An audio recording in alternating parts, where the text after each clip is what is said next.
Nation in Conversation, proudly brought to you by AFGRI, Monsanto, Nedbank, Senbes, Engine, Grain SA, and John Deere.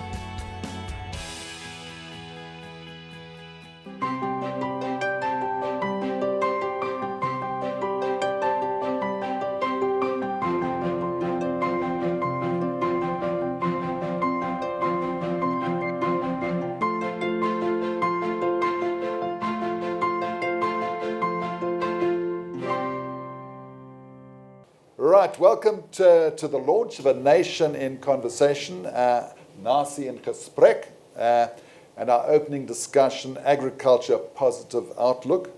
And I was obviously selected because of the light entertainment program I co-present on Sunday nights. I have been described as a long stretch of misery, but my name is actually Derek Watts.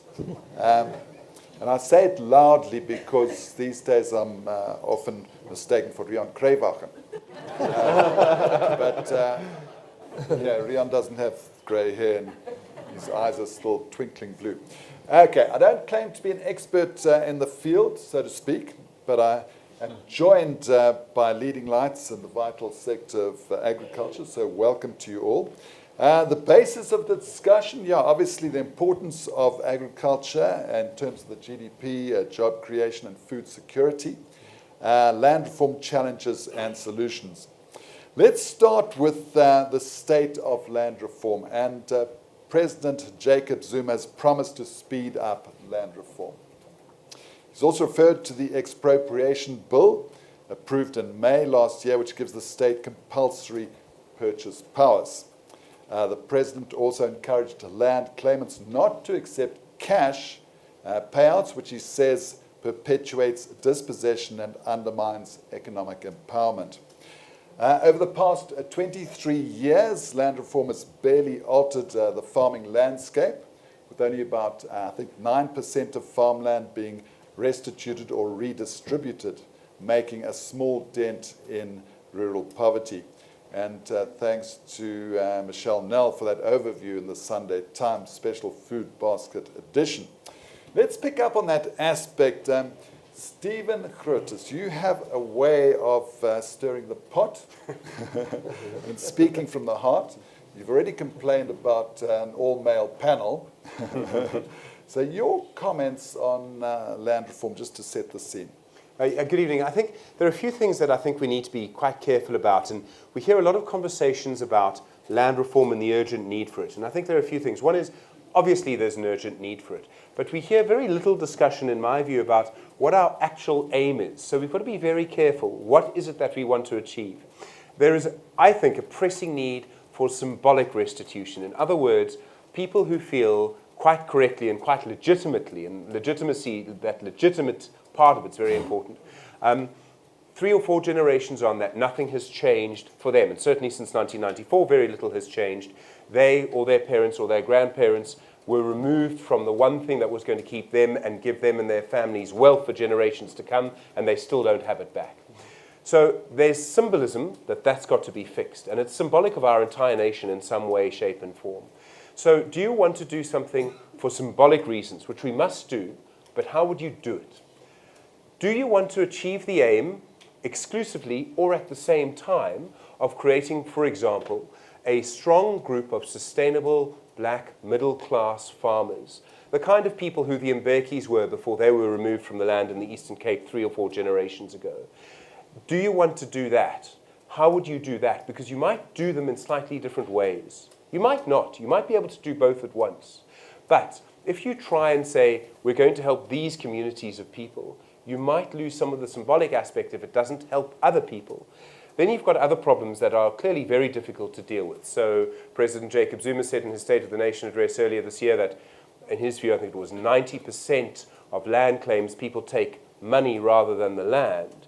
Now, this is complicated. Why do people do that? It might be easy to say people do it because they've grown up in urban areas and they want to stay in an urban area. Maybe.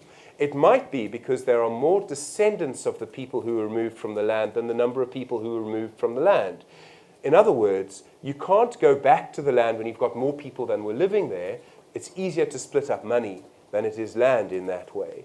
You've got people who've created their own communities. One of the damaging things that apartheid did in these cases was it destroyed communities. It's really difficult to put those communities back together again in a sustainable way. But I think we can only work out what we're talking about if we first determine our aims. And have very clear aims might get us some way to working out what we want to do.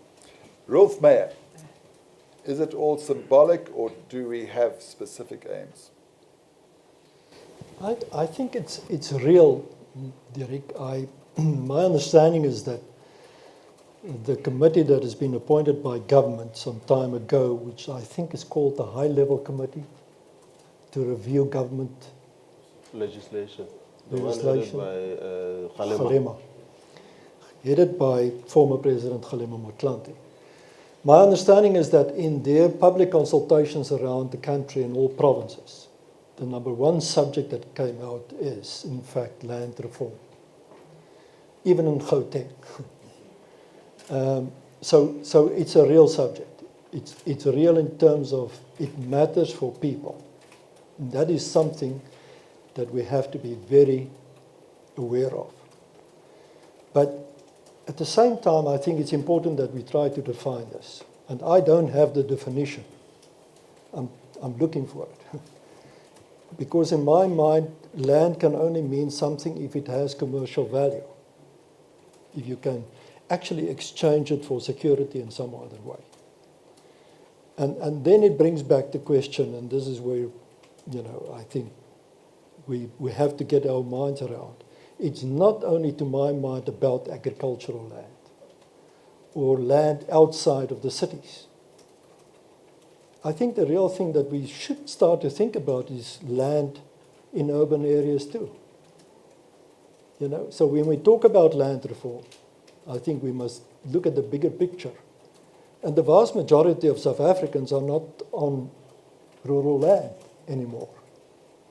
They move to cities, you're absolutely right. They move to cities, they move to towns and dorpe, wherever, like Klerksdorp. And what it means is that we have to start looking at how we can actually transfer ownership of these portions of land, even the shack dweller. If we can empower that person with ownership, it can make a hell of a difference. It gives you dignity, exactly. gives you recognition. Now, looking at the nuts and bolts now, it's claimed, and please tell me if I'm wrong, that rural development and land reform, I know it's not your direct portfolio, has expropriated more than, I think, 4,000 units.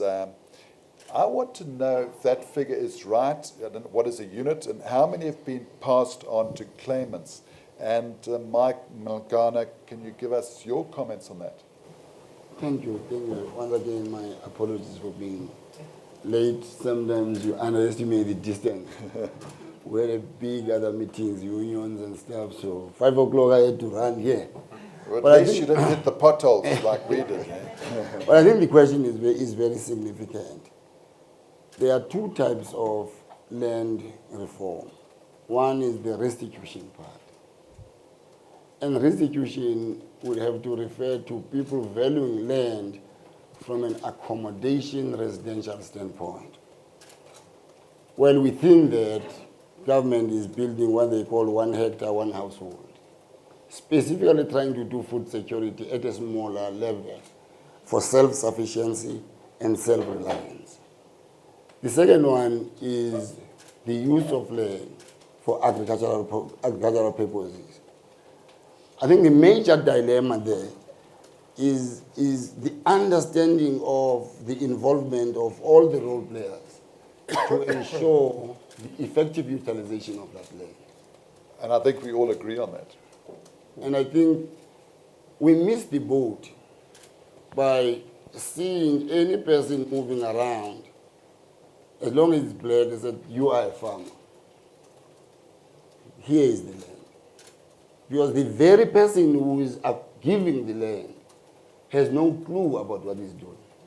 Because he's a civil servant, got somewhere because he was good in doing ABC, which is irrelevant from the profile of the job he must do.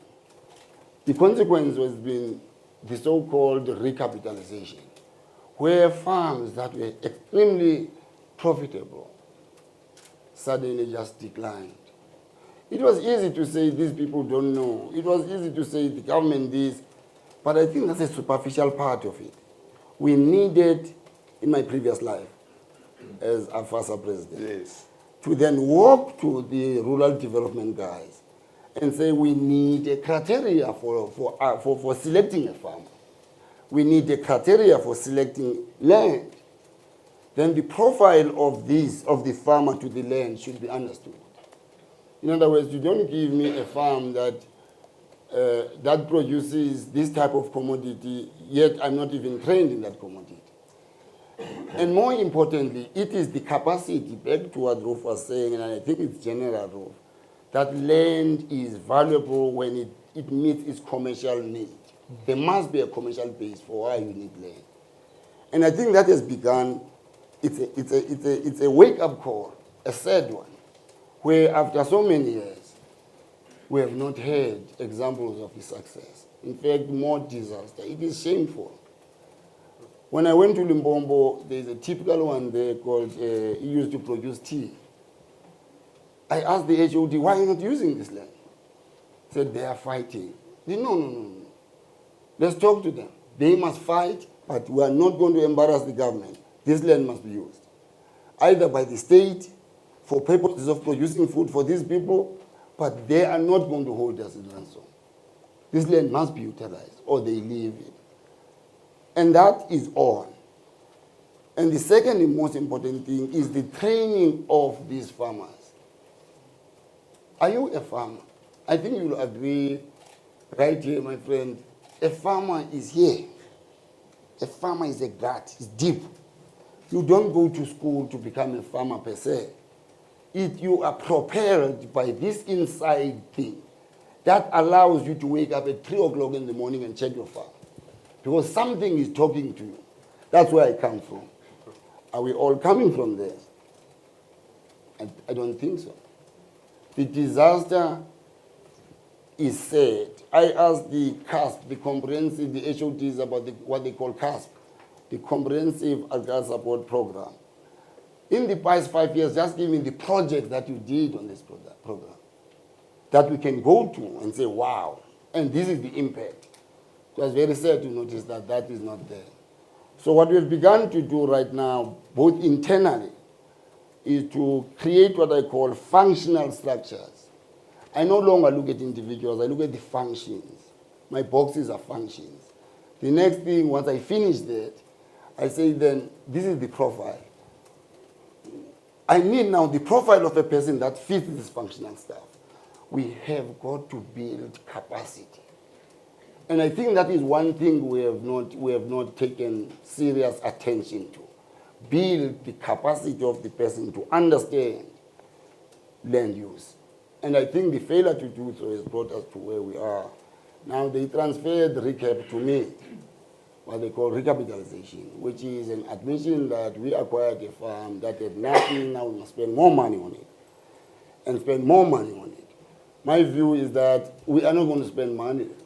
We really have got to take the right guy to partner with the right guy and commit to this guy that you are here for the next 10 years. You are going to invest your money. At the end of the day, you share profit. Minus your cost, and then you share profits. You get your profits. But I want the enterprise to work.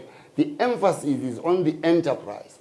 Once we shift the focus from the individual poor this to the enterprise working, the value of the enterprise, I think the game begins to change. So I fully much agree that it has not been land reform from these two. I can talk more about the area of acquisition. There's a lot of things that happen there. So just to pick up on that, DG, so you're saying that you have to go back to the drawing board, but it is true that many pockets of land haven't been given over to claimants, that they are still in state hands.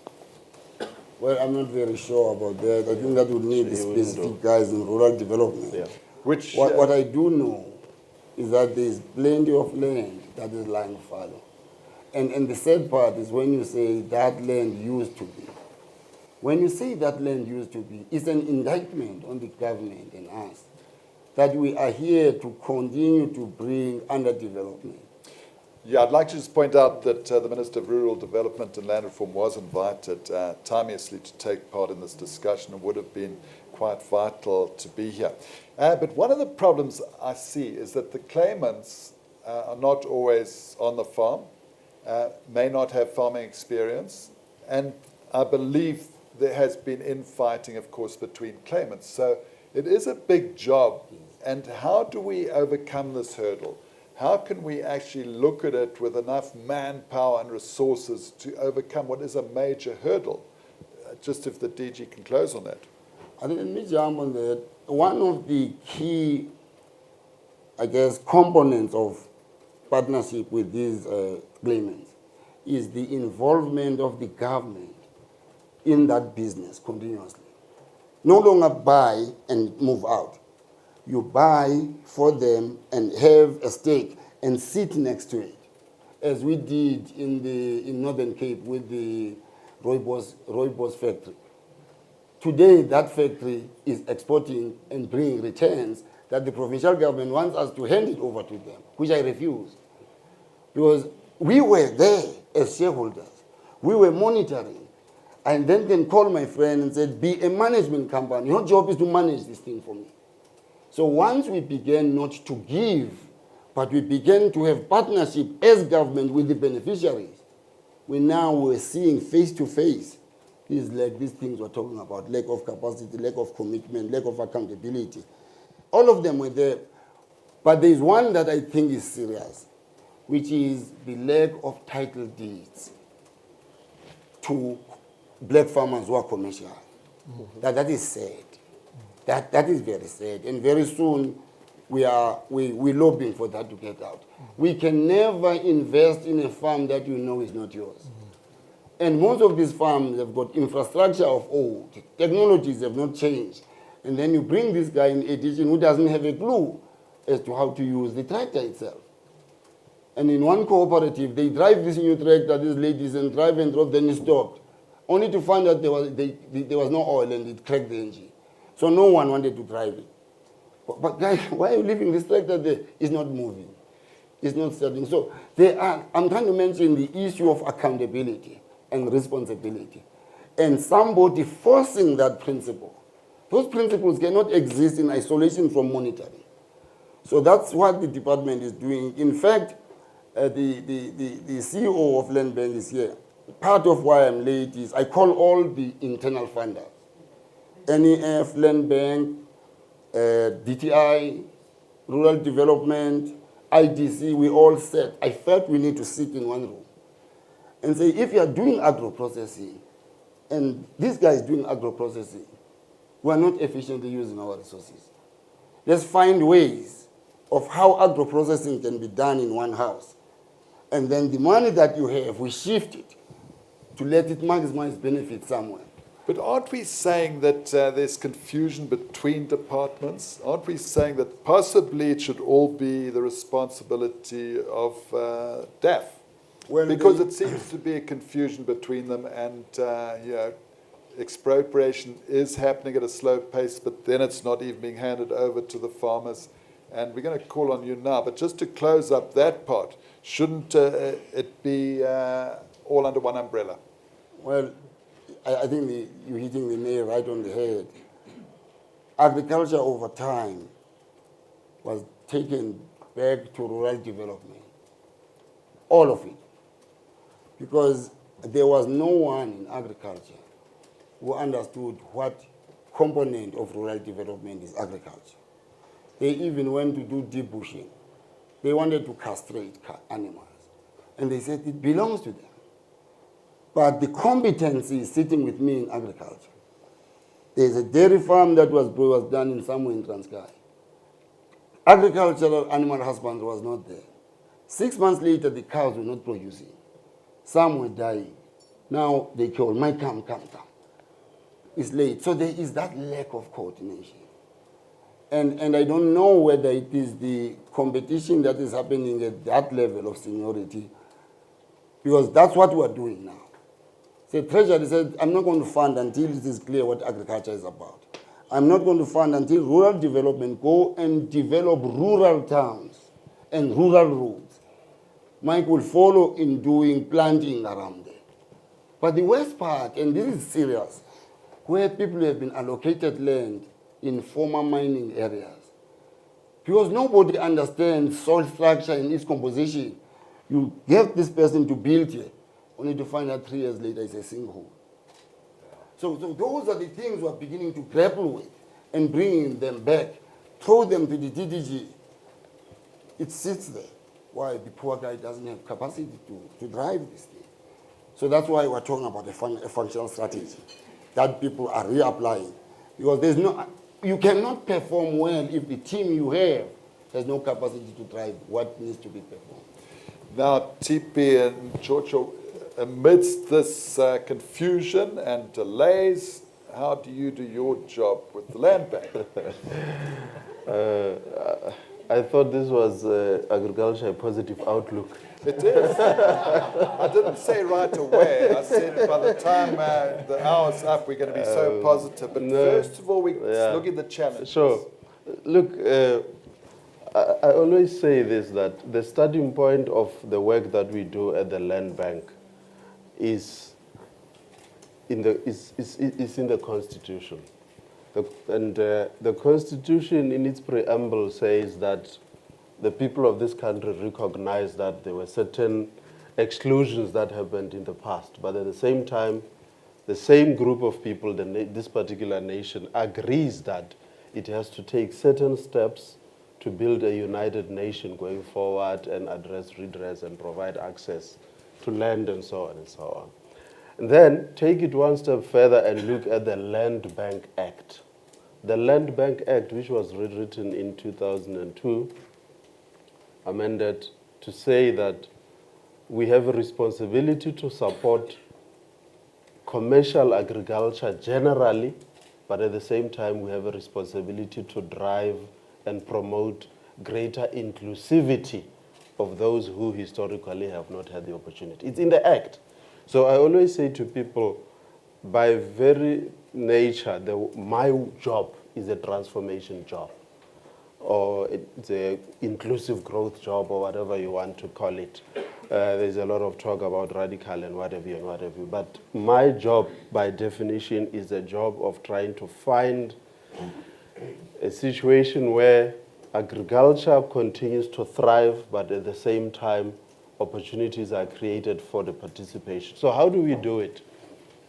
We don't have all the answers. The starting point is always land availability. Farming, to me, looks like a mine. You cannot build a mine if you don't have a piece of ground on which to dig. You cannot build an agricultural enterprise, DG, if you don't have a piece of land to work from. So we were just talking now about how things have gone so bad with regards to land reform projects over the past number of years.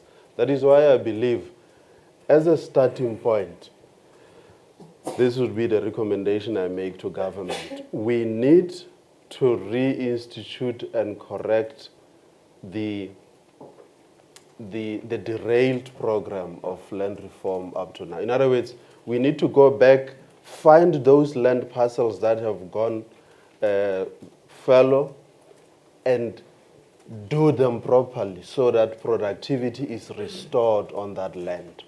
So, I mean, we're not saying that they need to expropriate more units or farms because there are thousands that have already been expropriated. We're saying that we've got to make sure that they're used properly and the resources are there to turn it into a working farm. That's my take, that yes, in as much rapid a way, we have to put more land available, more land stock available for land reform purposes. But surely you have to fix what is at the table now, which is available land that has been acquired already. So that is why the proposal that we have made to government, and we are succeeding to a lesser extent, is where parcels of land that have been given to communities, either in rural areas we work in partnership with farmers that are willing to work in partnerships to create structures where farmers who have had many years of experience come in as technical partners to a particular enterprise. The land bank itself provides some measure of capital to re-establish and to redevelop. And each case is assessed, obviously, individually. Each case has to be assessed and be structured differently. I mean, Which is a big job, I mean, yeah, in each case. Up to now, we have done something in livestock. We have done something in the fruit industry. We are busy doing something in sort of cash crops, environment, potatoes, and things like that. And what I can say is this, that what I see every day in my travels in this agricultural sector is a substantial group of farmers, black and white, who are willing to engage in structures that are sound from a structure perspective and are run on a commercial basis. I mean, it's not always the case, but I mean, this past weekend I was in a place called Dalstrom. Sorry, not Dalstrom, Wakkerstrom. Were you fishing for trout with Cyril? And I met, and I travel a lot and I meet farmers because I'm not a farmer, I'm not an agricultural economist, I'm just a finance person. And I met this particular farmer who farms on more than 25,000 hectares of land. And I said to him, we were spending a weekend together, and during the time when he was taking me around and what have you. At the end of the day, we sat around the fire. It was cold. And I said to him, okay, fine. I see you have this massive tracts of land. When are we doing a joint venture partnership project on at least 1,000 hectares of your land, where we can provide the financing, you will provide the technical capability to farm, but we find black people who are farmers in your area who could be integrated into such a project, and we do it together. So you encourage that dynamic. Just a quick question, though. Yeah. If all these pockets of land are released to farmers, we're talking about the figures I have, like 4,000, can you cope with that sort of demand in terms of resources being financed? Remember, we don't have to do these things all on our own. One of the things that I think we need to talk about here is the extent to which good institutions that are available, and I'm talking about the co-ops, Senvest, Afgri, and all the others, could and I believe should play an increasing role into this kind of structures that promote greater inclusivity and transformation. Okay. So we can't do it all on our own. We're going to come to that, but we're at an ideal point to bring in Milan. And Milan, you've got a very clear example of what can be done. Just take us briefly through your story of how you got involved with partnerships, joint ventures, call them what you like. Thank you, Derek. It's comforting to listen to the MD of the Land Bank. I think we as commercial farmers share the view to create successful structures to resolve the issue of the so-called distressed farms. You know, it's heartbreaking to see how many distressed farms there are.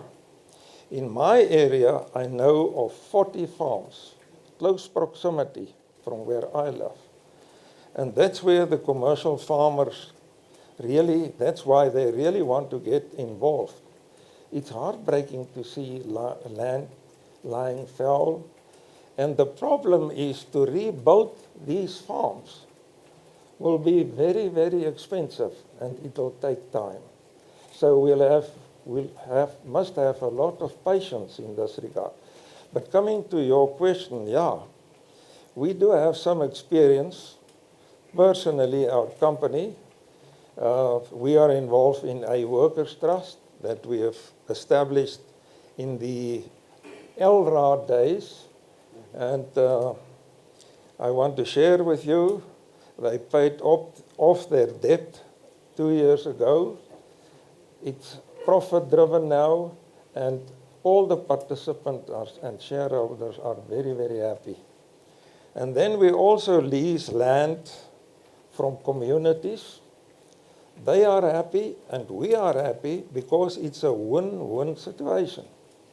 You can't enter to any one of these structures with an hidden agenda. I think you must be transparent in everything what you do, and it's a great education process also to educate the communities. How does a board of directors operate? How do you read a financial balance sheet, etc., etc.? So, but it's... How did you start off well, as with a joint venture? yeah, well, first we have been approached quite recently by the government also. They approached us, and we were the first so-called prospective project that we wanted to establish, which the National Development Plan, the 50-50 entrepreneurial model. Yeah. And we participated in that. We started off 2 years ago, but the complications and the implications and how to go about it, it's very, very complicated, and we still have to work out a lot of issues, how to take it forward. But I'm confident. We do have a number of models and formulas today, how we can establish a joint venture and make a successful business with a black farmer. And 90% of all commercial farmers are extremely keen to get involved in these partnerships.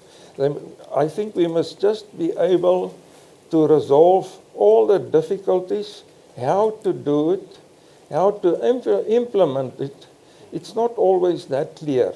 Ownership is one of the stumbling blocks. You must have real ownership. You must have a title deed. If you don't have that, that's the basics That's you what need for the DG was saying, Yeah. title deeds. Yeah. Just going back to you, DG, do you see this as a positive blueprint, or do you think for emerging farmers, or do you think it's condescending in some ways, or is it not encouraging independence of farmers? How do you see these ventures? I know Milan pretty much well, and I started being trained by his friend, Pete Minar. And the ethic and the process of working in farming, I learned it from these guys. He's one of the most genuine people. I don't like this white and black, because we are people. One of the most genuine people I've seen in this area. At one point, he was so cross that the government could not meet his part of the commitment. He decided to go it alone for the sake of the farmers that were there, black farmers that were there. I was very much impressed with them, Mr. Milana. I never told you that, but I listened to you on that. And then that's why I called the HOD to work with you, because I felt they will benefit out of the wisdom that they have. So these are not condescending at all.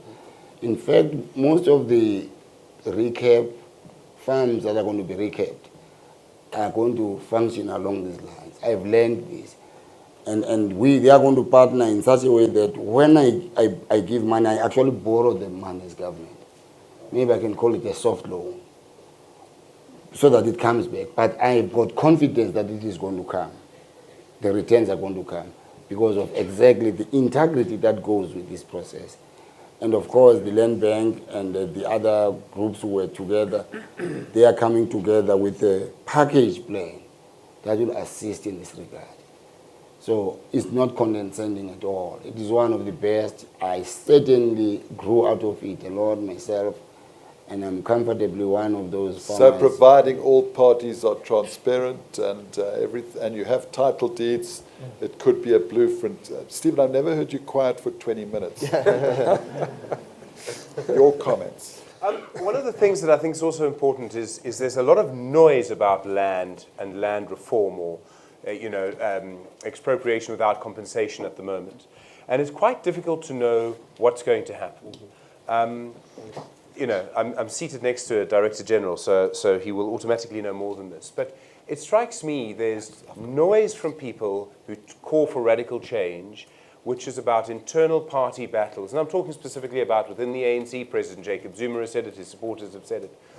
And it can be sometimes difficult to know what is actually being meant. And this goes back to the what are the ultimate aims?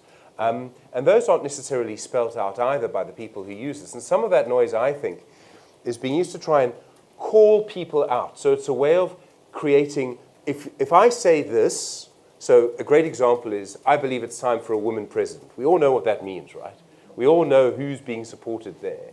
And when you talk about land expropriation or time for radical change on land or time to work, as the president put it, I think, time to work with the black parties in parliament to change the constitution to take land, these are all political sloganeering. The difficulty is knowing what's going to happen. And if you read ANC policy documents, you don't see a push for radical change. If you look at the public posture of these people, when they speak in parliament, when they speak in other places, you don't see that. The difficulty, though, is that the ANC can sometimes surprise us. Very few people had heard about the NHI, the National Health Insurance Scheme, before it came out in a National General Council in 2010. The difference was, even then they said it's going to take 14 years. So the ANC can surprise us. What I think is interesting and problematic is that, like on almost all the big questions we face, in my view, no one has a mandate. So no one has a mandate from us as voters. And this may sound strange because the ANC has 62% of the vote, as I'm sure you would remind me if I left you alone for a moment. But the ANC, I think we can all agree, is split.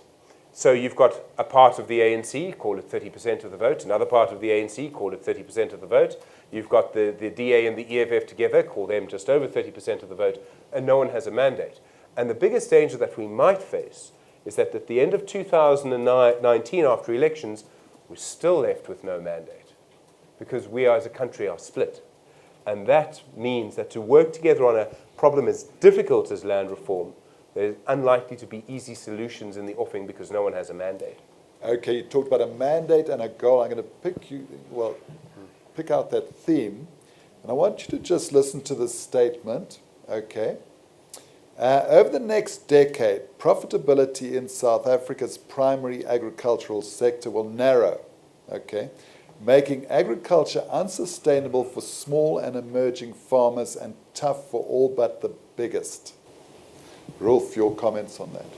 Unfortunately, I think that's true. And this is not a South African phenomenon only, it's worldwide, as statistics would show.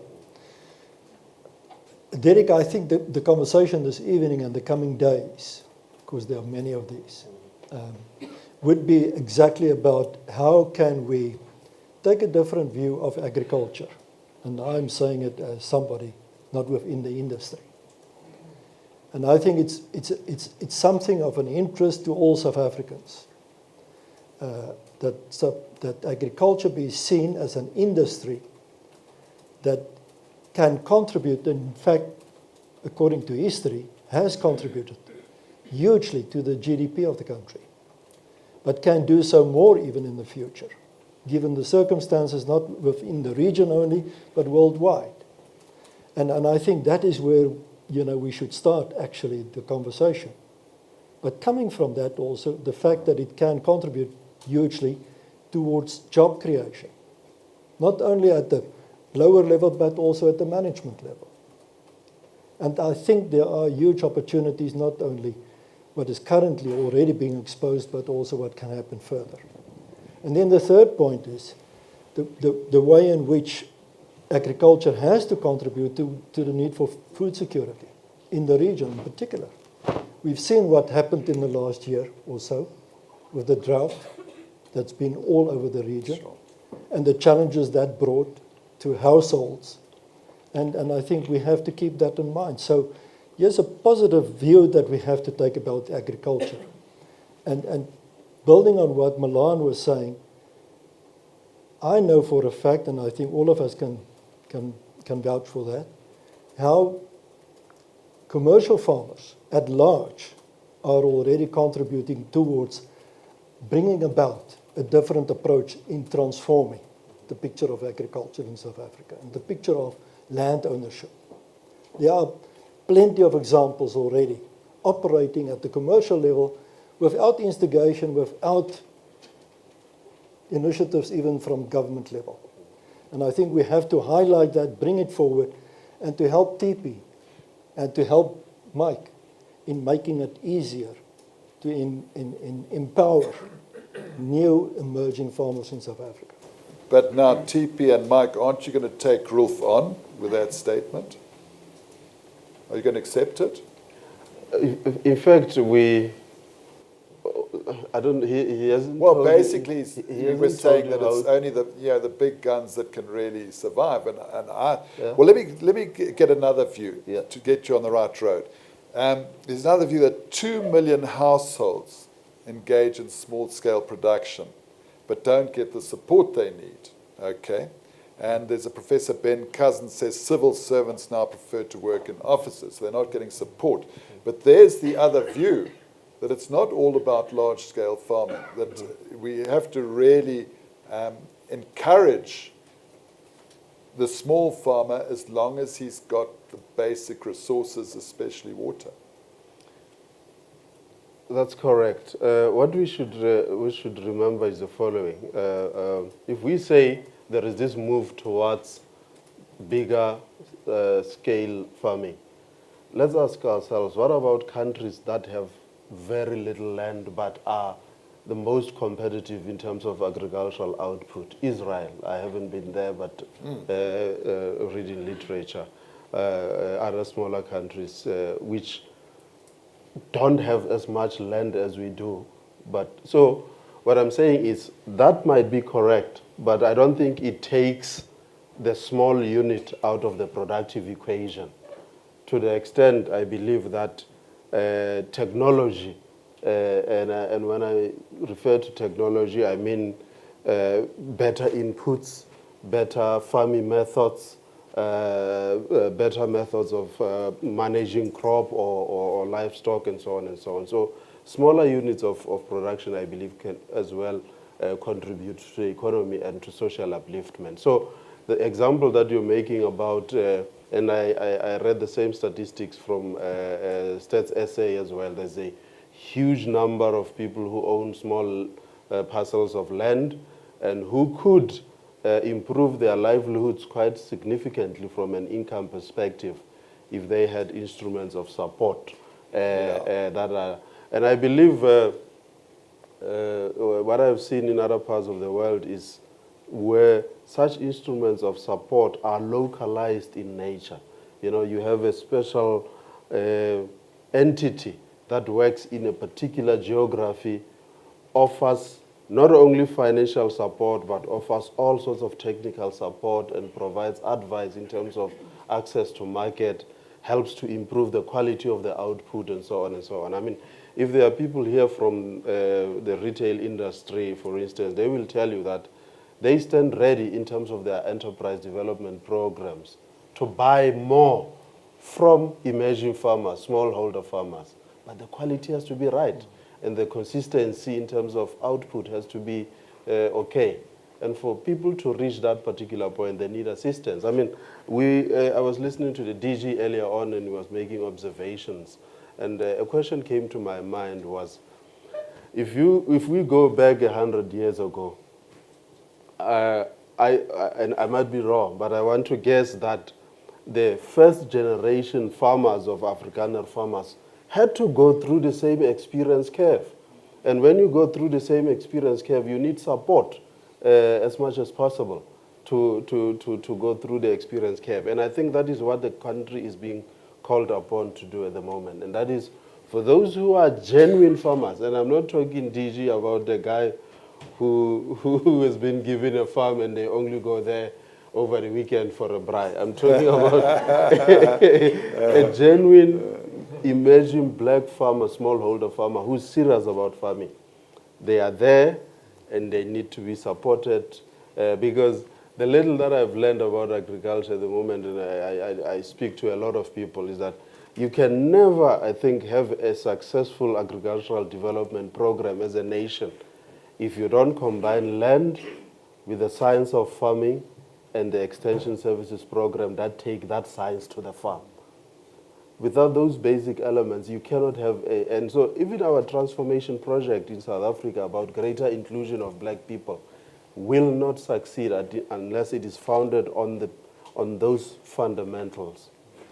DG. I just want to we spoke about 450 black commercial farmers. When I introduced that debate, and I was confident that if we can take those farmers a little bit up, there will be balance in growth. But they come as a result of a segment approach. Beneath them, you have got subsistence farmers who consume, but the extra they produce, they sell. Usually it is green mealies for now. Then you have got the ones that are down. Their job is just to plant and to eat. The government has responded to those in various ways, one of which is what we call 1 hectare, 1 household. It deals with back gardens and how efficiently we can train that farmer to be effective in producing food for consumption. That's when then the idea of qualified extension officers becomes important. I had a meeting with all the colleges this morning. One of the 8 things they complained about was the fact that our emphasis was on getting extension officers with degrees. But the colleges actually can do that job. So we've got a program, put a time frame, because I know what those guys have done in Kenya and in Tanzania. They have been a voice and an extension of policymakers. And because of that knowledge, they then transform, they actually share that knowledge over the shoulder, they pull. Then they come in when there's a mistake, they pull. And it's a period over time. That's how the Tanzanians, during President Julius Nyerere, came up with this concept of ujamaa. That at the end of the day, we need to produce members of our communities in farming that are self-reliant. The state must be a point that just jumps you and it steps back. But watch you. Because this money is creating a major problem in our current account. It's not coming back. It's just a hole. That debt will have to be paid by someone here. And the way they usually do it is to tax you. They put in the petrol, they put in some in alcohol, they put in some. But you are not part of this policy. That's why now we are saying it is important that TP, myself, PIC, let's come together. Therefore, move away from this uncoordinated approach of funding. But the most important also, side by side with that, is support. We spoke about, not duplications. We are coming up with what we call an electronic farmer register. These smallholder farmers, naturally, like anybody, they come, they go to TP and say, this is the story. And TP sympathizes. Then they run to me and said, I don't have anything in my life, I'm the poorest. I take the money to this guy. This guy is playing this game. We have no way of comparing. We do not have a data that can say, no, Mr. So-and-so, you are in this commodity, you are of this age, this is how far you have done, this is the type of support you have. No, we don't have that system. But we don't have a system that manages government database. But you say it's going to happen? Or No, it's going to happen. We're on it right now. We're on it right now. And again, we're working with our colleague Theo. Theo Diaga is a colleague of mine who's really is working around this because I really would like it to be there. And also, we need an information management system that cannot be copied. Currently, we are putting things in databases of piece-point computers and stuff. You get in there, you see everything we do. We are coming and saying we need this system. Out of this system, we are going to know how many cattle we have in South Africa, in which area they concentrated, what type of cattle are those. Immediately we know what we're dealing with. Our strategies are still going to be hollow. They're going to work at this level. So how far down the road are we with that system, DG? The farmer register, I'm actually backlogging. It's supposed to have been done right now. They are in Gauteng, they are doing it manually. I'm unhappy with that. But we are working with a state SA to make sure that what we put in there also in terms of actual performance can be validated. But the farmer register is the most important thing that I've actually dedicated a team to work on, the IT staff to work on. Immediately, that is going to tell me how many smallholder farmers, how many white commercial farmers. We have got to understand in this empire that currently the water and the drinks and everything we're eating comes from white commercial farmers. We need to quickly feel ourselves as we do the good. Once we realize that, we then see the value of partnership. And this partnership has got to continue. I saw it. I saw it in Nampo. It was the best place to be in. And we produced, we exported. I believe right now, recap must happen in that context. And I think TP are going to be helping there when people come. When people come to you on recap, we need to be soft a little bit, but let's not borrow them. Let's not give them money. Let's borrow them. The idea of borrowing implies a sense of responsibility. And I think the more we give, the more we erode those values. And consequently, we breed people, we breed in criminals. Because once that system pulls out, it's no more. They are going to wonder, where do I get my 12 million? I think I can get it by doing that. So we cannot breed that. We have got to go back. Here are the giants, the elders. Here are many of you guys. And currently I'm partnering with Pitme now, and I'm sorry with IAP. What you are doing is marvelous. And that's why I'm saying recap is going to be done on the basis of this partnership. And I've seen it work, TP. Yeah. What I've also seen is how many tractors and government support that is sitting in ministerial houses in the CC. Everywhere. And these are tractors we bought brand new. And the wheel punched off a brand new tractor. The guys left it there. And now they go to our guy and say, please, there's this tractor. I want to just buy the wheel. No, you can't. We have to give instructions from Pretoria on threat of punishing this guy. That let that person use that tractor. So we're lacking systems of accountability. Yeah. Look, it's claimed by some that land reform is stymied by patronage, and that much of the recap grant goes to business people who, believe it or not, are politically well connected. Would you agree or disagree? I don't know. but what I can tell you is this, and maybe we should go try and respond to the question that Stephen asked, and that is land reform for what purpose, to what end, what are we trying to achieve? Well, I think I just wanted to take to the next level, because we've discussed large-scale farming and we're looking at smaller-scale farming. And going back to Professor Cousins, he says if we tinker with the top producers, food security is at risk, okay? And prices will rise for the poor. But if land of the less productive 70% is targeted, okay, with resources, we have a real opportunity to change land ownership and use. Do you see that point? Rolf? Absolutely, and I think there are good examples around the continent, like Mike was saying, in Kenya, Tanzania, and others, where small-scale farming on a collective basis became very successful.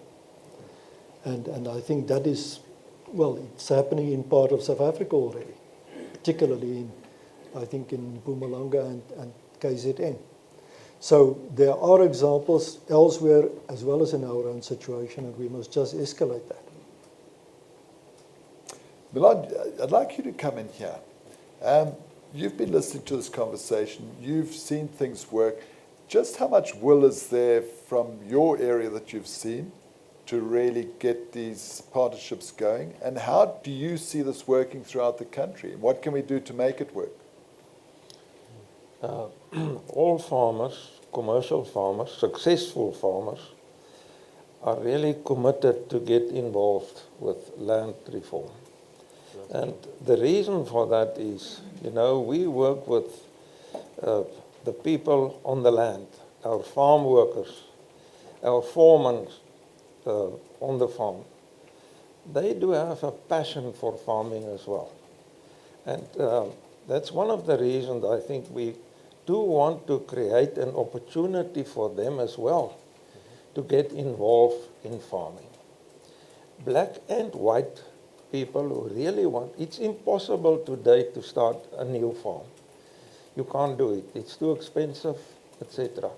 So that's one of the reasons why farmers really want to get involved, to create a future for your own workers and people who really has a passion. And then on the other hand, partnerships. You know, I think we went to a period where a lot of models have been developed, how to start a joint venture. We know all of them. I've mentioned one of them, the 50-50, the most recent one, where entrepreneurial people take a share. And then, of course, direct lease from communities or from black farmers. And all of these models have some merit. I think it will be dictated by the circumstances which model will work in a specific instance. So the experience we have, yeah, we want to get involved, all the farmers, but as I've said previously, I think we still have to sort out the detail of ownership, title deed, etc. And who's going to do that? I think from the commercial farmer side, it will be very difficult to resolve that, except if we can apply some pressure. But how do you do it? I think we are waiting for the government to resolve and to take the lead in this regard. Look, the point that you said is Professor Cousins Yes. was making is you need to manage agricultural development for smallholder farmers and everybody else in such a way that you increase the total productivity performance of the sector. It doesn't help to... Yeah, the way he said it was you've got to isolate the serious farmers who really want to produce and take produce to market. For sure, but lift the others. So the issue of titles and all, there's only one authority that handles land administration in this country, and it's government. I mean, in Rwanda, we know what is happening there and what has happened there. Rwanda has surveyed and produced titles for every square inch of land that is agricultural. And let's have a look at the numbers in terms of capital flows into that particular country for agricultural purposes. The numbers are on the up.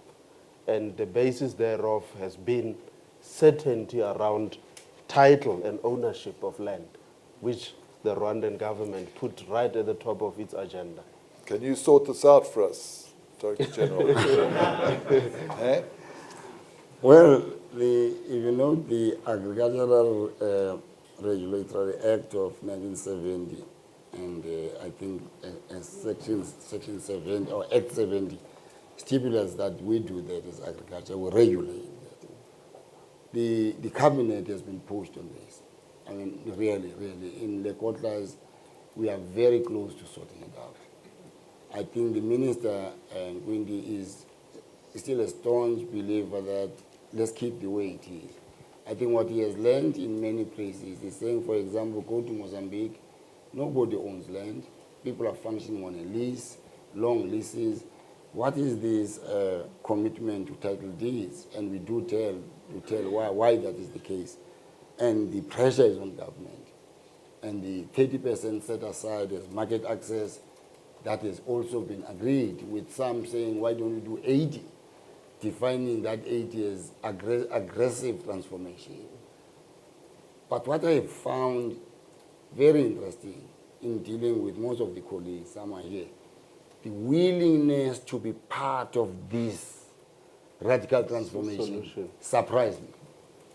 The thing that was worrying was the lack of these guys participating in some of these debates before they come to the public. We are going to expropriate. They don't know where that comes from. The only thing they do know is that it threatens their existence. The consequence is to try to resist it. I heard that about 800,000 farmers from Angus, Minister Angus' We're praying for this issue, which means it is a serious threat to say you want to take somebody's land. It's like taking somebody's life. We have got, therefore, to deal with that. But we can't deal with it, me and government officials. We have got to deal with it with everyone who's involved, so that we can get a sense of comfort. And for me, and I share this, that I've not seen any white colleagues saying, no, I don't want with my land. The positiveness is there. I even suggested to these colleagues that, why don't you take a piece of land, 200 hectares, 100 hectares, that you are not using? And until it's million, let's donate it to government as a gesture of goodwill, that we are part of this thing. We therefore would like you to recognize that you don't make decisions without involving us. We are not a threat, we are citizens of this country. Let's know what's going on. And I've applied that principle in many areas. In fact, I'm going to take it to fisheries. People need an open, honest debate. And they must be allowed to participate in that debate. There is not a single one of those colleagues I've met, including Mr. Maran, who says, no, I hate transformation. What they do not like, which I wouldn't like, somebody telling me that my house may be taken tomorrow. And that's not on. And that is what we are saying to government. Then they said to me, go and communicate. Our job is to say it. Yours is to communicate it. So I think I'm communicating it to you. I'm communicating to you that this idea of expropriating land is not part of the agenda, sincerely from my side. And I'll drive it that way. Well, we're all going to quote you on that. No, please do. Steve, we're almost out of time, but you've got a quick point. Just a quick point about food prices is that if you look at revolutions throughout history from the French Revolution onwards, one of the most common themes, one of the ingredients that's common to almost all of them is rising food prices. There's the price of the staple good. I mean, you wouldn't have had a French Revolution without a poor harvest the year before. And so these things, like if you're a government in a country like South Africa and you make a move that threatens the top food producers and food prices go up as a result, food prices become a massive democratic issue. And usually what happens is that's when political change happens, when food prices go up. I mean, everything that we've seen, I mean, in the more stable democracies, or should I call them the older democracies, or should I call them the world that used to think it knew what it was doing in Europe and North America, all of these things are economic. And so what you see is that if a government in a country like South Africa were to create an action that resulted in higher food prices, you would see a political response to that in some way, shape, or form. So if you're Gwede Mantashe at Luthuli House and you're the party in government, you're not the revolutionary suddenly. The revolution is against you if you mishandle this in a Along with particular service delivery. You're going to make a point. Derek, the bottom line with regard to land reform is if we can help the Department of Rural Development and Land Reform to put to good use the 4,000 farm units that they own at the moment and that are totally unutilized, if those farms can be put to use. And what we have heard from TP is that the Land Bank is willing to support a scheme under which that can be put to use. And it doesn't mean that land transfer in terms of ownership has to happen. It can be long-term leases. But if that doesn't happen, we're not serious about the matter. Yeah. I like that. It was a summary of my next question, because I'm going to put the panel under pressure. We're just about out of time. And my question is, how do you see the solution to maintaining food security, but giving people the dignity and recognition that comes with land ownership? And I think there was a pretty good answer from you. So I'm going to leave you out of the 1 minute wrap up. But going from TP round, just give me a minute of how you see that solution, because I don't want to waste this opportunity of all these bright minds. Do you agree?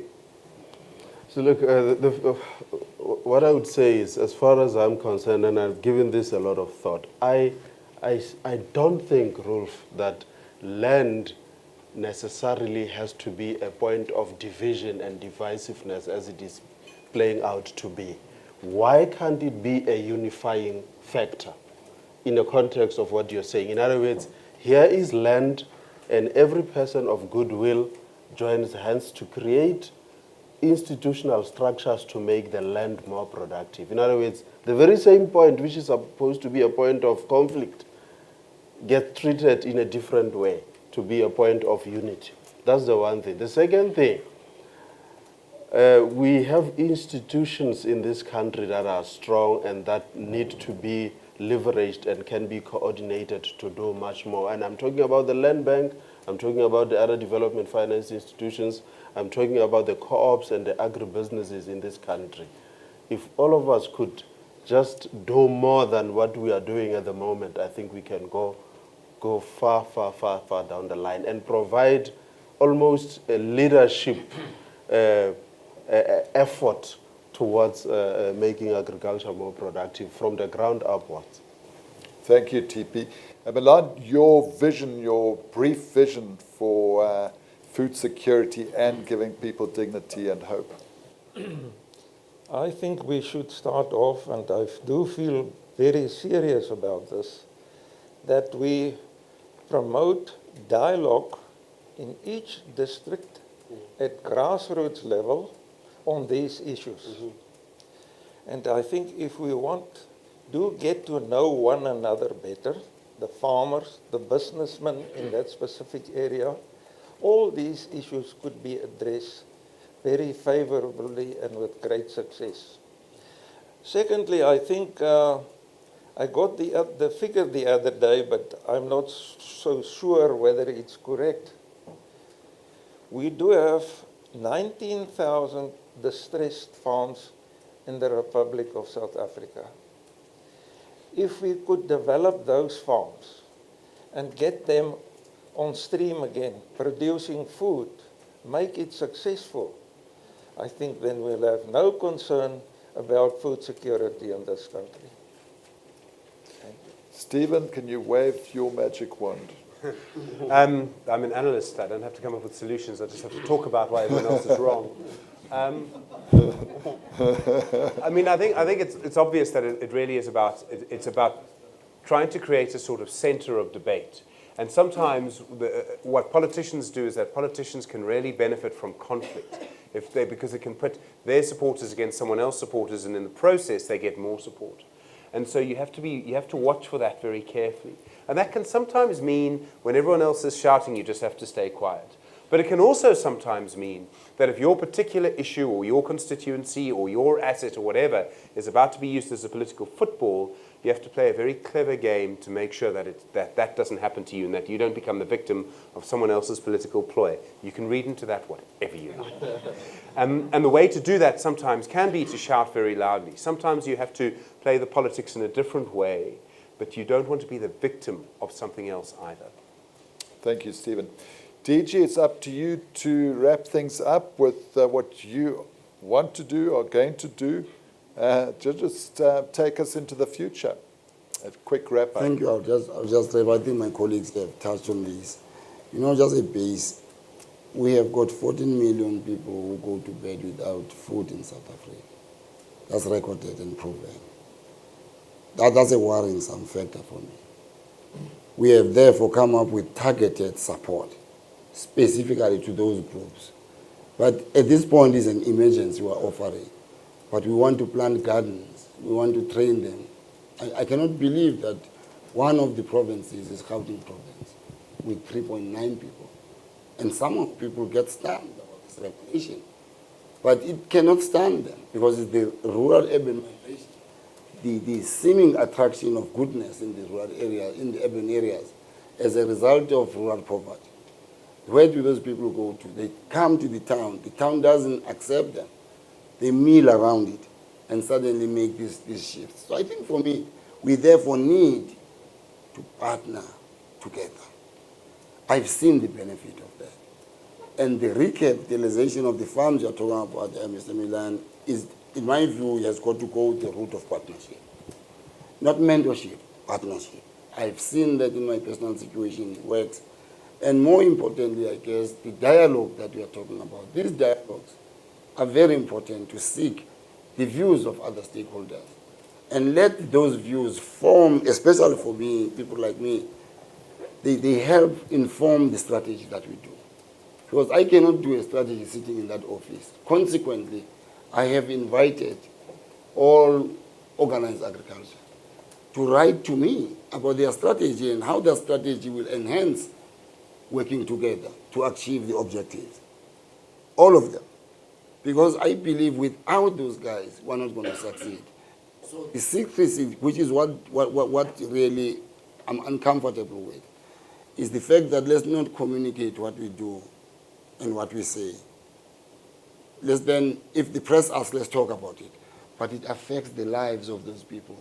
And their reaction naturally becomes one of bitterness.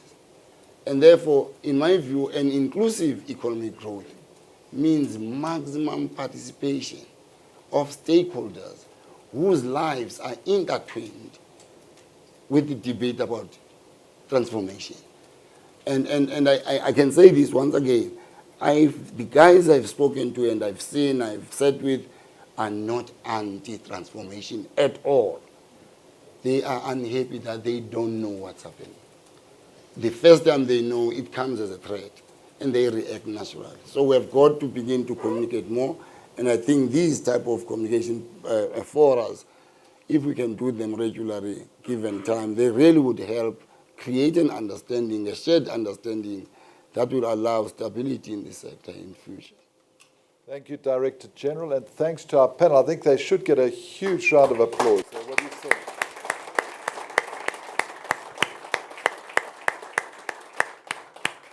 And from me, Derek Watts, thanks for watching wherever you are, and cheers for now. Thanks, team. Thank you. Any questions? I'm going to ask Derek just now a question. I'm going to ask you to wrap up what you have heard tonight.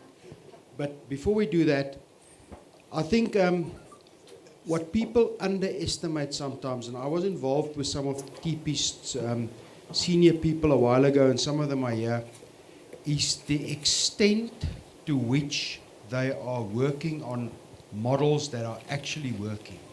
And I think sometimes we underestimate the quality of the research they are doing and the quality of the projects that they are rolling out and that we are going to see the benefit of as time goes on. And when rating agencies next time talk about the institutional assets of South Africa, they usually say the Reserve Bank and the Public Protector. They can start talking about the Land Bank as well. I think they are doing a great job at this point in time. Thank you. All right, Derek, you led the panel. You had a view of agriculture. After the discussion tonight, what is your synopsis? Not putting me under pressure at all. What's interesting is that a lot of people think that because we appear on TV on Sundays, we know about everything in the world. But if we were like an agricultural program, I think we'd be much. We know probably as much or even more than Stephen Crotis, which is a lot. But what I'm saying is that at times when we're doing stories like when there was the State of the Nation address, I think I was trudging through sewage at the Vaal Dam. So we're not always totally in the picture. So I did quite a lot of research and had a lot of help in formulating my questions before I came here. But just chatting amongst the panel members now, I just loved some of the things, or the concepts emerging from it. From Milan, just the fact that there are so many farmers willing and keen to get out there and help and form partnerships and develop agriculture. And the points that TP was making are really incredible. That why is it a basis of dissension? And I think the reason is actually probably more to do with politics and political capital, really, of grab the land. Somebody famously said, if you see a nice piece of land, grab it. And that's why we all get a bit nervous.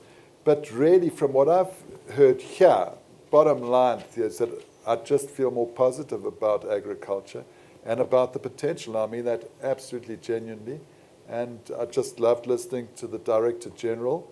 And I know there are a lot of problems around, but I just feel there's a commitment here to really look at them and sort them out. So bottom line, Thea, I'm leaving here really a lot more positive and understanding a lot more. So thanks very much. Thank you. Questions? Thank you, Theo. I'm glad that in the debate it came out that there's a lot of goodwill to try and resolve this.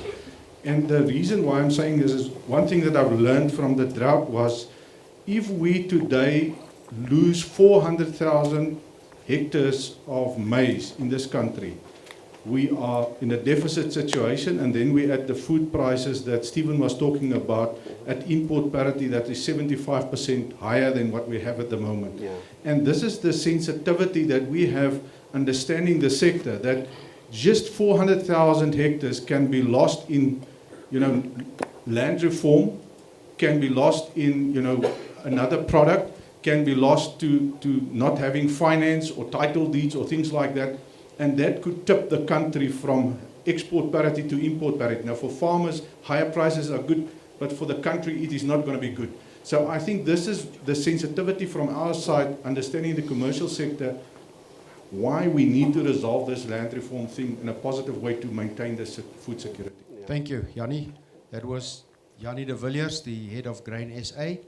For those of you who don't know, any other questions? There was one somewhere there. Another question? I think so. You agree that for the first time I'm hearing a definition of radical economic transformation that I can live with. Get the transfer, get the title deeds transferred. That part of radical economic transformation I will support. Any other questions? Guys, then yes, there's a question. Thank you, Valerie Sillier. I've been a journalist for 20 years, worked on many agricultural stories, and one of maybe the most privileged story that I did was Mahoshi Langa, who provided land, traditional land, and got hold of Exaro, it's in Limpopo province, and said, let's get together, let's get a local commercial farmer and teach my people how to grow vegetables. Fruit and Veg got involved, and a very successful project in the end. My question is there a drive from national government to take initiatives like these to local municipalities to say, you deal with many companies who say, we have an SLA, we have projects, what can we do to incorporate agriculture and not just industry? Perhaps just I want to make a comment on what I've seen from the land bank side is there's certainly they're working on models which will include those elements and try to find at what point does a model become bankable, and they're doing a lot of work. Any other person want to comment on that? I mean, we shouldn't talk a lot about the land bank, but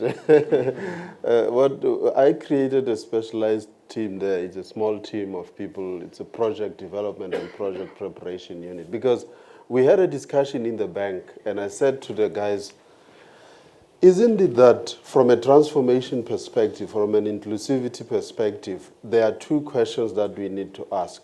One, how do we get new players to get started in the sector? And the second question, how do we, and when I say we, I mean everybody how do we support them to stay successfully in the sector? Not just to get in, but to stay in successfully so. So if you take that and try and do a back-solving exercise, that's when you realize that you need to undertake these initiatives, like she's saying, in a very comprehensive way. Try and de-risk the project by ensuring that there's adequate tenure on the land, that the funding structure makes sense. It doesn't help much to load debt onto a project, that the technical management capability is in place either through the people themselves or through a partnership agreement, that there is enough infrastructure. I mean, I've seen projects where the farm has failed because for some reason provision was not made for enough water. I mean, I don't understand. How is in other words, the project was not thought through in terms of its implementation. And so these are the kind of things that we try and configure. So mining houses have become an interesting partner. We are in the early stages of conversations with some of them they own vast tracts of land, mining houses. Some of the departments, correctional services and so on, vast tracts of land which could possibly be used. And it is these land parcels that should be brought into production. Then one must, from your point of view, make sure that the structure, the tenure, the skills and know-how, the partnership, the working capital arrangement, the take-off agreements, that those specific elements are in place. Otherwise, it's not going to work. Mike? On the water side, I guess I didn't want to talk about this, but I guess the water side is important. I've had a long discussion with the DG of Water and Sanitation. And they want the list of farmers and farms where they are. But the target is, we don't want to hear that there is no water rights that are given for this to occur. And they've accepted that. They are working with our teams. Because for me, that's very, very important. A farm without water is nothing, and that they will start working on this. The second one about mines, we have got, I'll use this word aggressive as in softness. Something like that. We have an aggressive strategy to take agricultural land away from the mines. There is a lot of land that belongs to agriculture that is there on dumps and all that. We have set up a team to do that because we want to ensure that land, we understand that land, its quality, what can be done on it, before the guys from housing start allocating houses there. Just on another point, the chiefs in the villages are currently granting people sites on agricultural land. And we have got, I'm not talking about this thing of rural growth and putting a lot of money. We put research on this. The other land in KwaZulu-Natal is owned by Ngonyama Trust. And it's so difficult to get into that land from a private standpoint, even just want to utilize it. So there are these challenges that are beginning to really confront us as we move forward, especially around land utilization in communal areas. And I think that's going to face us big time. But the one of water, I've taken that as a major priority for us. There is successful stories in terms of closing that yield gap, even in the rural areas. Yeah. But there needs to be work needs to be done. Yeah. Just a point there. I see the Department of Rural Development is already or is about to allocate land to chiefs and chieftainships, and surely this negates individual rights. Do we know about this? Is it happening? This is what I've heard. Oh, sorry. That the Department of Rural Development is actually starting to allocate land to chiefs rather than to individual property owners, which sort of negates their rights as intended farmers. Is this happening? That's going to be. Does anybody else know about that? I don't know about that one. That's what I've heard. No. Okay. Look, I think the challenge is that there is land, even that was part of the restitution processes. Which was community land They possibly. did not end up where a title deed can be registered, and the problem is then they're not part of the formal financial system. No, absolutely. Maybe that's. But sorry to just ask one more question, which I find quite alarming, is that apparently there are very few young people who are taking interest in agriculture as a career. Isn't this a huge problem, trying to make agriculture a more exciting prospect for young people? It's interesting. Let me take I'll jump on it because that's one area I've been very much interested in. We have been going to all the colleges of agriculture, and today we had a meeting with all of them, including that group of principals who had it. We have to move away from that myth. I was surprised that these young guys and young ladies, they want to go into farming. They are telling us to improve infrastructure. We're not part of people who are saying we're not interested in farming. They demystified this concept and actually said it is an urban myth. You go to the rural areas where we are there to farm. That was very encouraging. As a matter of fact, I told the rural development guys that people who must feed into these farms are these guys. We must take these guys from colleges as potential owners of land that the government is either acquiring or recapitalizing. So there is a lot of interest. Just to comment on Derek's statement of young people not coming back to the farms. I think within the white community, it's a bit different. A lot of young people do come back, well educated, and they are prepared to take up that challenge. But it's completely different within our black communities because they don't have the opportunity. Where will they get an opportunity to go back to their farms? So, and I think that's the real challenge that we must address, to bring the black young people to the farm. And as I've said, they also have a passion for farming. And farming is, to a certain degree, different from real business. You must have that passion if you really want to make money and survive. Thank you. Any other questions? Yes. Thank you. It's very encouraging to hear such good initiatives. My worry in my head is the timelines for implementation of these initiatives. Are they in line with the expectations of the people on the ground? So we avoid a situation where everything implodes because the people on the ground are not seeing anything happening, but we have such good vision. Thank you. I think that is it's important because if we lose the momentum and the debate becomes too emotional, then we've lost the plot. Any comment, Mike, perhaps on your side?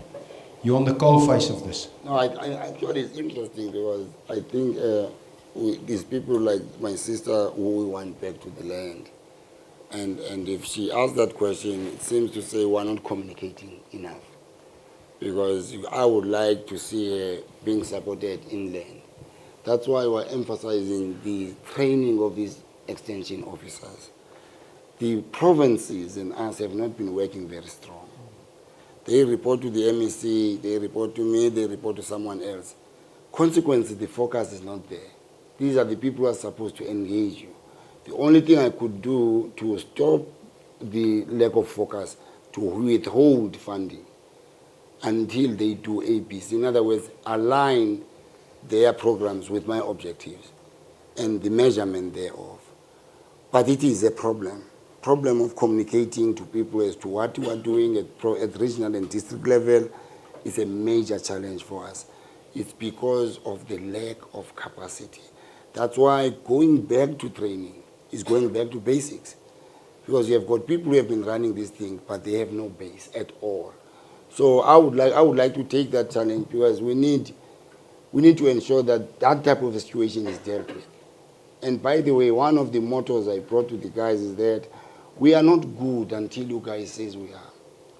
So there's not a single person in that department who's going to come back. I'm good, we did ABC until you say we are. So there is pragmatically from me an interest to ensure that we develop people like you for food security in particular. I'll allow one more question. Is there one more? There's there at the back. Hi. My question is, well, I've got two. The first one is around the land audit, right? Do we now have an idea of how much land is available, in whose hands it rests, in terms of commercial farmers? What does government own? How much of the land is unaccounted for? And how is it that it's unaccounted for? And more than that, how much of that land is arable? right, and can actually be used for farming. And for me, it goes back to what the Land Bank CEO was saying about what is it that we're trying to achieve with land restitution. Because if you remember, Minister Ngwinti had said something about how there are a lot of recipients who prefer money over land, right? So how much of this land can be farmed, and what is it that we're wanting to do when we're giving people land? That's my first question. And then my second one is around the partnerships that Mr. Malan was speaking about and that the DG has endorsed, around the timeframes of those partnerships, in sense of, are they supposed to continue into infinity, or is the idea skills transfer on a temporary basis to then allow those farmers to be able to work on that land and commercialize it by themselves without needing to partner with existing commercial farmers? Thank you very much. Perhaps just, there was another question here what was your question? And we can try to Thank you. Just a question. It was said by the panel that 19,000 farmers or farming units was in distress, and that's the farming units we need to target. The problem with that is, at the moment, that farmer is struggling to stay on his farm by itself. So if there's not an extraordinary effort to give him either finance or credit so he can continue, he's not going to stay on the farm. Sure. So if there's no incentive from Land Bank, and I think it should come from Land Bank because it's their mandate to transform or to help the industry transform. So if there's no extra incentive for that farmer to go and BEE or transform within his own business, he's not going to do it.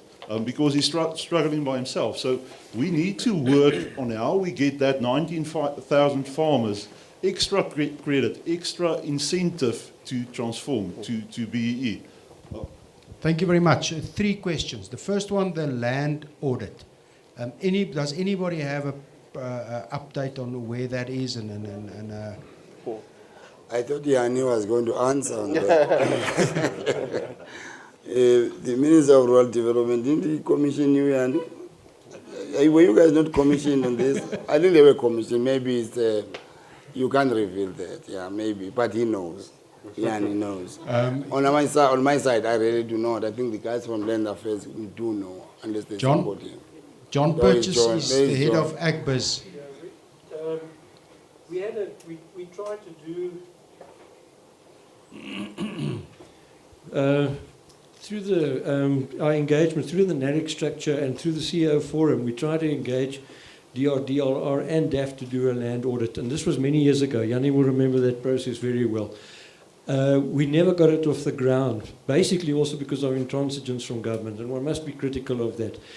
Government did, DRDLR did subsequently do a land audit, but that land audit did not, all parcels of lands are on an electronic database, but it does not provide race to each parcel of land, and that is the big problem. So that database is incomplete in terms of race specifically. The other details are all there. You can actually tap on each little parcel of land and you can see if it's a Botha trust or whoever owns that land, but you don't know if it's a black Botha or a white Botha or whoever. Not a clue. But you'll know there are many black Bothas in the former Eastern Cape. Yes. Why look at me? But the point is, what the new regulation of agricultural landholdings bill, the very controversial one now, makes provision for the Land Commission, and part of the objectives of the Land Commission are to do an extensive land audit. So that's a positive part of it that we do support is the provision of the Land Commission that will come out of the regulation of the Agricultural Landholdings Bill, and then to do specifically the land audit in more detail so that we can at least know what targets we can set and know who owns what in South Africa. And where we are on that process. We are on that process. Does that but it will take time. That is, unfortunately, that is the answer we have on the land audit.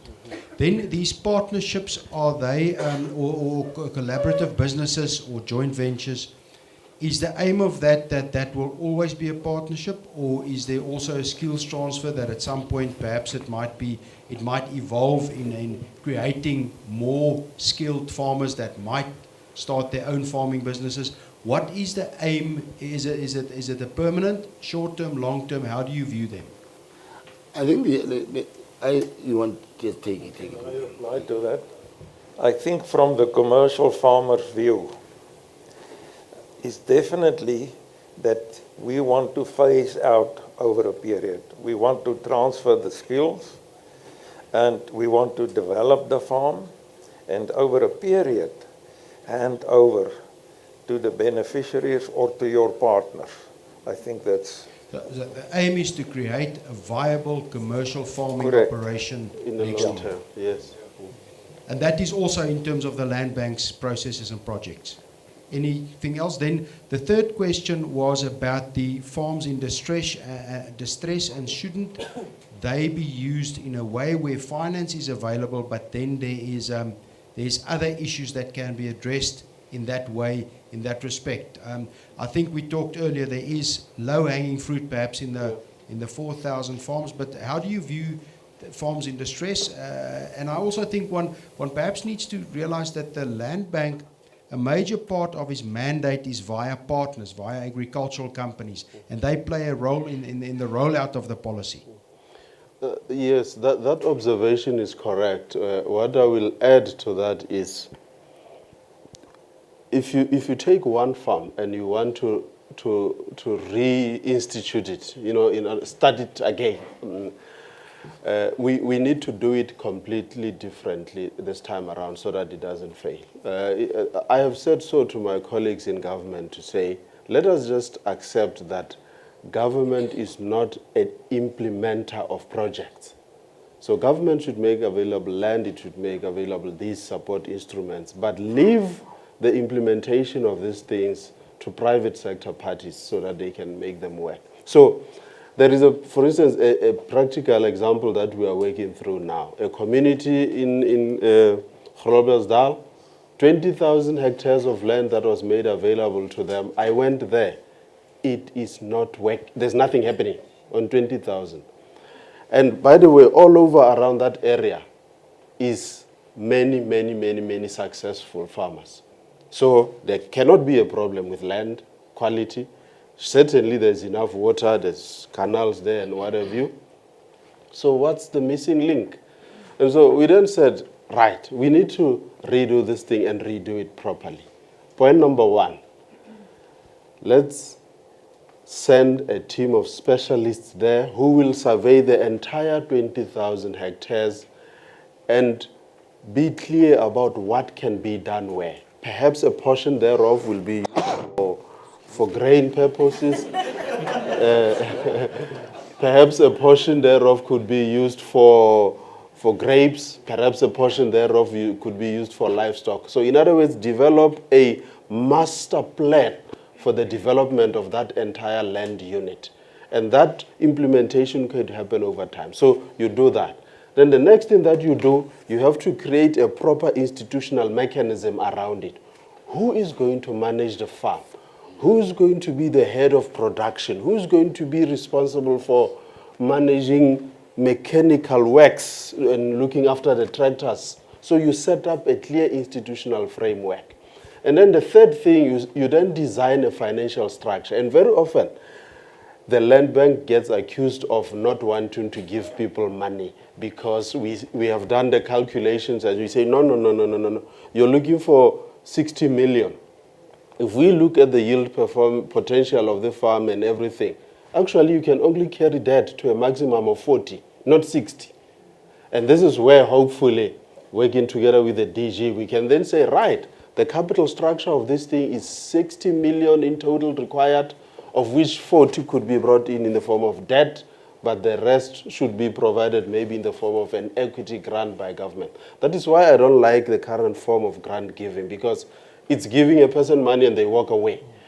You rather help to enhance the capital structure, the financial structure, by introducing that as equity and lowering the interest cost burden. And so that this person knows, if I work this farm and work it successfully, I stand to be 60 million rand wealthy if I succeed. And there's an incentive, hopefully, for them to work hard. But if you have transferred 12 million into their bank account, the next day there's a Mercedes-Benz standing in the garage or something. So next time. So that's why I say they need to be done, but they need to be done differently, properly. Thank you. I think just from my side, let's give a hand to the panel. Brilliant. Thank you.